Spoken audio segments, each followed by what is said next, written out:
జగన్మోహన్ రెడ్డి గారి ప్రభుత్వంలో సుమారుగా 6 నెలల పాటు ఈ డైట్ ఛార్జీలు లేదా కనీసపు వార్డర్లకు ఇవ్వాల్సిన డబ్బులు ఇవ్వకుండా ఆపింది నిజమేనా? మన ప్రభుత్వం కూటమి ప్రభుత్వం ఏర్పడిన తర్వాత సుమారుగా 110 కోట్ల రూపాయలు ఒక్కసారిగా ఇచ్చి ఆ బకాయిలు తీర్చిన మాట వాస్తవమేనా?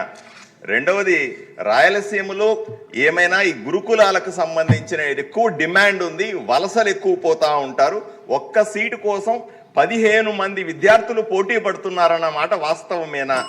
ఈ విషయాన్ని ఎందుకంటే మనం వచ్చిన తర్వాత చేసినటువంటి రిపేర్లైనా ఇన్వర్టర్లు పెట్టాం, దోమతేరలు పెట్టాం, మంచినీళ్ళు పెట్టాం, సన్నబియ్యం ఇచ్చాం. వీటన్నింటి వల్ల నాణ్యత పెరిగింది.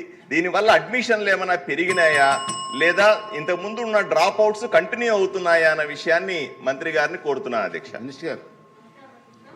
నిజంగానే మరి గత ప్రభుత్వం బడిగిన బిడ్డలకు భోజనాన్ని కూడా అంటే సుమారుగా 11 నెలలు డైట్ బిల్లు పెండింగ్ పెట్టడం కూడా వాస్తవమే అధ్యక్ష. ముఖ్యమంత్రి గారు మొట్టమొదటిగానే రివ్యూ చేయగానే 110 కోట్ల రూపాయలు విడుదల చేసిన ప్రభుత్వం కూటమి ప్రభుత్వం మానేసి ముఖ్యమంత్రి చంద్రబాబు నాయుడు గారు అధ్యక్ష. గతంలో ఏదైతే గత 5 సంవత్సరాలుగా ఏదైతే బీసీ బిడ్డలు చదువుతున్న బీసీ హాస్టల్స్, బీసీ గురుకులాలు కనీసం మరమ్మతులు కూడా చేయకపోవడంతో చాలా ఇబ్బంది పడ్డారు అధ్యక్ష. మరి అవన్నీ దృష్టిలో పెట్టుకొని మన ప్రభుత్వం రాగానే మరి బీసీ హాస్టల్స్కి, బీసీ గురుకులాలన్నీ రిపేర్లు కూడా జరిగాయి. కొంతమంది శాసనసభ్యులు వారి సొంత నిధులతో కూడా మరమ్మతులు కూడా చేపించారన్న విషయం కూడా తెలియజేస్తూ, అంతేకాకుండా మరి ఆర్ఓ ప్లాంట్లు, మరి అదే యూపీఎస్లు, సీసీ కెమెరాలు, మరి అన్ని నాణ్యతంగా విద్యార్థులకు నాణ్యతమైన విద్యతో పాటు నాణ్యతమైన భోజనం అందజేస్తూ మరి వసతులు కూడా అన్ని ఏర్పాటు చేశామన్న విషయం కూడా తెలియజేస్తూ, అంతేకాకుండా సోదరులు అడిగినట్లుగానే మామూలుగా మహాత్మా జ్యోతిరావు పూలే రెసిడెన్షియల్ స్కూల్స్కి చాలా డిమాండ్ ఉన్నాయి అధ్యక్ష. ఏదైతే అన్న నందమూరి తారక రామారావు గారు స్థాపించారు, మరి వారి దృష్టిలో పెట్టుకొని మొన్నటి రోజు ముఖ్యమంత్రి గారితో కూడా చర్చించాం. ముఖ్యమంత్రి గారు కూడా రాయలసీమలోనూ శ్రీకాకుళంలో చాలా డిమాండ్ ఉంది, 10 గురుకుల పాఠశాలలు కూడా కొత్తవి కూడా శాంక్షన్ చేయమన్నారు.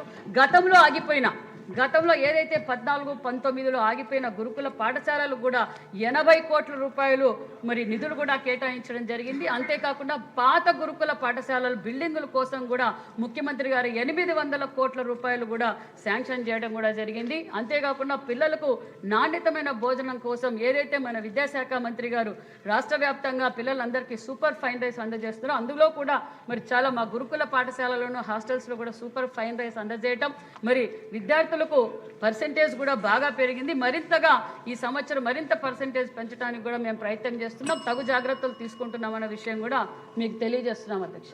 Thank you. Question number 1186 minister గారు, ఇరిగేషన్ మినిస్టర్ గారు. ధన్యవాదాలు అధ్యక్ష. మొదటి ప్రశ్నకు సమాధానం, ఈ యొక్క తిరుపతి, తిరుమలకు 3 ప్రధాన వనరుల ద్వారా నీటి సరఫరా జరుగుతోంది. 1 KP canal, SSG canal, 2 Kalyani dam, 3 తిరుమలలో ఉన్నటువంటి డ్యాములు. రెండవ ప్రశ్నకు సమాధానం, గాలేరు నగరి సుజల స్రవంతి జిఎన్ఎస్ఎస్ ప్రాజెక్ట్ మరియు హంద్రీనివాస్ సుజల స్రవంతి హెచ్ఎన్ఎస్ఎస్ ప్రాజెక్ట్ ద్వారా త్రాగునీటి సరఫరాకు ప్రతిపాదించడం జరిగినది. అదేవిధంగా మూడవ ప్రశ్నకు సమాధానం, జిఎన్ఎస్ఎస్ ఫేజ్ 2 ప్రాజెక్టు ద్వారా మరియు హెచ్ఎన్ఎస్ఎస్ వ్యవస్థలోని నీవా బ్రాంచ్ కెనాల్ ద్వారా నీటి సరఫరా చేయడానికి ప్రతిపాదనలు ఉన్నవి అధ్యక్ష. శ్రీనివాస్ గారు.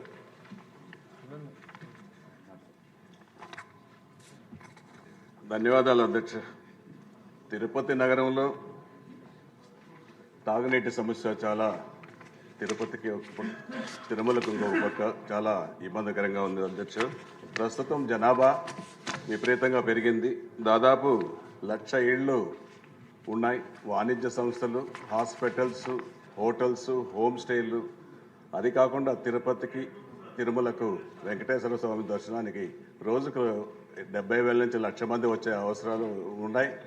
ఎక్కువగా వారికి నీటి సరఫరా, నీటి అవసరం చాలా ఉంది, నీటి అతడి ఎక్కువగా ఉంది అధ్యక్ష. దాన్ని మనం తొందరగా తీర్చాలనేసి గౌరవ మీ ద్వారా ప్రభుత్వానికి విన్నవించుకుంటున్నాను అధ్యక్ష. అదేవిధంగా టీటీడీ వాటకు 20 MLD million litre per day కావాలని 40 కోట్లు శాంక్షన్ చేశారు అధ్యక్ష. దాంట్లో ఒక 5 కోట్ల పని పూర్తి చేశారు. గత 3 సంవత్సరాలుగా మిగతా బ్యాలెన్స్ 35 కోట్లు additional pipe line Balaji reservoir నుంచి ఇది మంగళం రిజర్వాయర్ నుంచి చేసే బ్యాలెన్స్ ఉంది, పెండింగ్ ఉంది అధ్యక్ష. దాన్ని వెంటనే పూర్తి చేయాలని, ఆ పైప్ లైన్లో నుంచి వచ్చే వాటర్ని స్టోరేజ్ చేసుకునే దానికోసం పంప్ హౌస్లు, ఫిల్టర్ పాయింట్లు, డిస్ట్రిబ్యూషన్ లైన్స్ ఇవన్నీ వేయాలంటే ఇంకొక అదనంగా ఒక 50 కోట్లు కూడా చాలా అవసరం ఉంది. ఇది టీటీడీ వాళ్లకు ఒక పక్క తిరుమల, ఒక పక్క తిరుపతి, రెండు అవసరాలు ఉంది కాబట్టి టీటీడీ వాళ్ళని మీ ద్వారా దాదాపు 35 కోట్లు పెండింగ్ది, ఒక 50 కోట్లు అదనంగా ఇచ్చి 85 కోట్లతో తాగునీటి సమస్యను పూర్తిగా పరిష్కరించాలనేసి మీ ద్వారా కోరుకుంటున్నాను అధ్యక్ష. అంతేకాకుండా కళ్యాణి డ్యామ్ గౌరవ ముఖ్యమంత్రి గారు సంక్రాంతికి నారావారిపల్లికి వచ్చినప్పుడు 130 కోట్లతో మూల చెరువుకు శంకుస్థాపన చేశారు అధ్యక్ష. ఆ పనిని తొందరగా పూర్తి చేస్తే కళ్యాణి డ్యాంకి నీళ్ళు వస్తుంది, నీటి సమస్య బాగా తీరుతుంది అధ్యక్ష. అదే రెండో విషయం, గాలేరు, నగిరి, సుజల స్రవంతి నీటిని కూడా కాలువ కూడా రాజంపేట, కోడూరు వరకు వచ్చింది. అది ఫారెస్ట్ క్లియరెన్స్తో కొంత ఆగింది. ఆ ఫారెస్ట్ క్లియరెన్స్ గౌరవ ఉప ముఖ్యమంత్రి గారు ఫారెస్ట్ క్లియరెన్స్ ఇస్తే అది కూడా బాలాజీ రిజర్వాయర్కి వాటర్ స్టోరేజ్ వస్తుంది. ఆ వాటర్ స్టోరేజ్లో నుంచి కూడా ఒక పక్క అంద్రి నీవా, ఒక పక్క సుజల స్రవంతి రెండింటిలో కూడా వస్తాయి. తిరుపతికి తాగునీటి సమస్య శాశ్వతంగా పరిష్కరించేదానికి సౌకర్యాలు ఉన్నాయి, ఖచ్చితంగా చేయాలని కోరుకుంటున్నాను. చౌదరి గారు.